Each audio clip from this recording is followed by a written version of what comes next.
So you want to open up Google Slides and you could add super fun bullet points to make your slides extra special and fancy. It's super easy.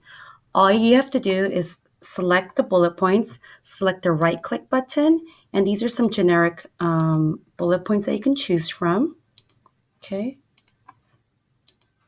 But if you want to get really fancy, you just click on that right click button, select more bullets, and you're going to notice that there's a library full of bullet points to choose from. So let's say I want to select this arrow.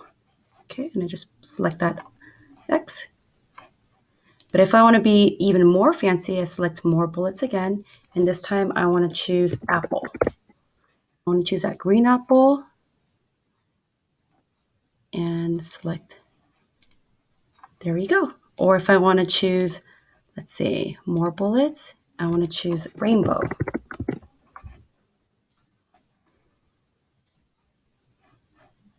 I'll just do one more bullets.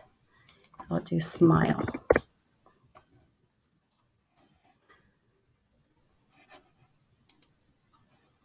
Isn't that so cute? That's it.